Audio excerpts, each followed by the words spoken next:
You have to be your own boss. When you have a job, you're just building someone else's dream. Entrepreneurs are the people that change the world. People like to throw around a lot of these quotes and sayings, but I'm just going to be real. Very rarely are they driven by a desire to want to better the world. A lot of it is vanity. It's just a desire to want to appear successful. Now, am I saying that being a business owner isn't something to pursue? Of course not. But in this quick set, starting your own business 101, we're going to ensure that you start and build a business on the right foundations. I'm Lewis, and I'm ready. Are you? Let's explore a situation that is more common than you may realize. Meet Joseph. He's just had an idea for a business that he thinks is going to be a game changer. Nah, why has nobody clocked onto this yet? Listen, we are rich. Nah, let me call James. This is mad. Yo, my bro. What you saying, you good? Yeah, I'm cool, bro. Listen. I've got a business idea. You know how nobody likes walking in London, yeah? I'm thinking that we should start selling electric skateboards still. What, like Segways? Nah, bro, not Segways, bro. Electric skateboards. Think about it. You stand on the board and then you kind of lean a little bit and it moves for you. Battery powered, all of that. Yeah, I hear that still, but bro, it kind of sounds like, no. Anyway, listen, hear what I'm saying, yeah? I'm thinking I'll deal with the tech and all of the sales and that, and you deal with the marketing and the finance, and then we're gone, bro. Are you sure, bro? I mean, I don't know if we're best placed to be... Bro, no negativity. We have to believe, fam. Dream big. Think big. Yeah, James, this one didn't work out, but at least we tried, innit? Bro, next time you have a big idea, let me just say what I'm trying to say first, please. Nah, I hear you, bro. No worries, man. As we can see from that situation, Joseph may have identified a gap in the market that he thought was his to fill.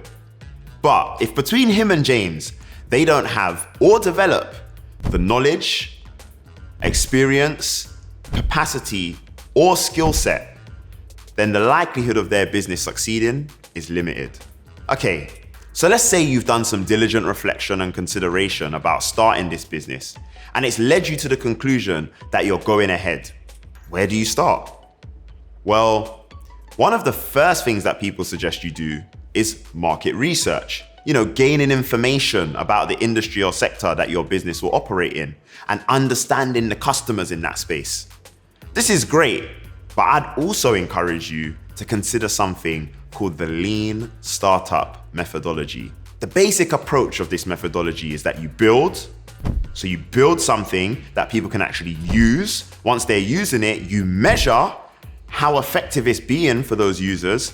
You learn from that experience, and that allows you to repeat the process again.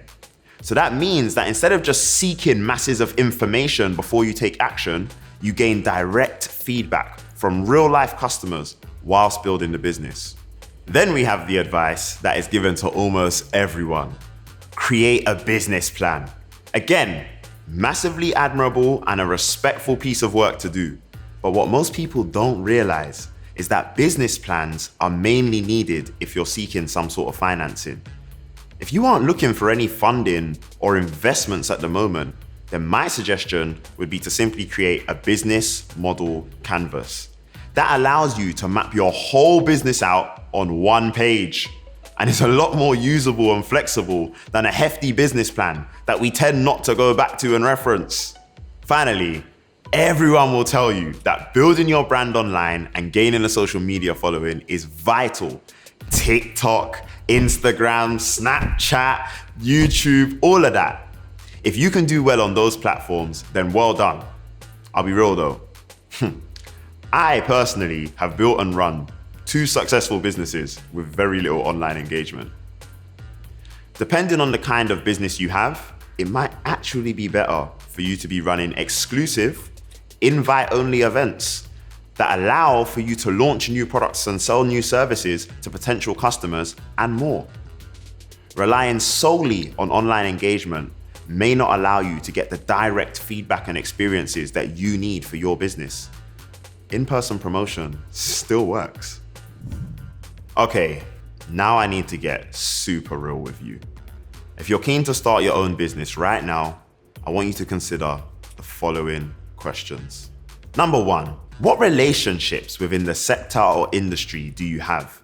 Because see, you'll need a network that is diverse enough to allow for a range of support, whether that be people who can give you introductions to potential customers, people who can actually introduce you to partners that might benefit your business. Maybe you need investors, and your network is going to be made up of people who can provide that financing and funding for your business. Or you might just need suppliers, people who can actually help you to produce those products in the first place. Number two, if you choose to work with others, what due diligence will you do to ensure that your values are aligned? Because you see, just because someone is smart or successful, that's not enough. What you need to ensure when you're in business is that you can actually work in harmony with people. I've been in situations where I might think working with someone is going to be massively beneficial to me, but I realize that actually our core principles, they're not really aligned. Number three, how long are you willing to go without revenue or turning a profit? Now, this is a serious question that I need you to consider, because when you start a business, don't think that it starts today and then you've gone clear tomorrow. That's not how this thing works. How long are you willing to go or able to go, knowing that actually it's not big bankrolls just yet? And finally, how on top of your financial model are you? What you need to appreciate is that it's not as simple as this is what it costs and this is what we're going to sell it for. There are always hidden costs that can incur. For example, a lot of people, when working out the costs they have in their business, don't even think about their own time. The time you're spending working on the business is something that you have to consider to really know if you're in a position to see if you're making a profit and therefore whether you can scale. Finally, do you even know what your economies of scale are? An economy of scale is what you would use to be able to understand if I can go about being able to produce my product or service at an individual level, what will be required for me to then be able to scale that at a larger number and still be able to make a profit margin. To conclude, starting a business is great and comes with some amazing opportunities to develop skills and experiences that will serve you in life, no matter how big or small the business is. But starting a business doesn't have to be for everyone. It also isn't something that you have to do immediately. There's no deadline. The key is, when you do start, it's important to balance being calculated, compassionate, and having clarity. Continual research is a must. For more Apprentice Nation content that will help you on this journey, you can check out our sets on problem-solving hacks, harness your creative and innovative energy, and stepping out of your comfort zone. To get you started, why not check out some books filled with advice, direction, and guidance? Here's a few that I'd like to recommend. The Art of Start 2.0 by Guy Kawasaki. The Founder's Dilemmas by Noam Wasserman. Company of One by Paul Jarvis. This Is Not a T-Shirt by Bobby Hundreds. And finally, Will It Fly by Pat Flynn. Now I want to end with a quote. This quote comes from Maria Forleo, an American life coach and entrepreneur. Never start a business just to make money. Start a business to make a difference.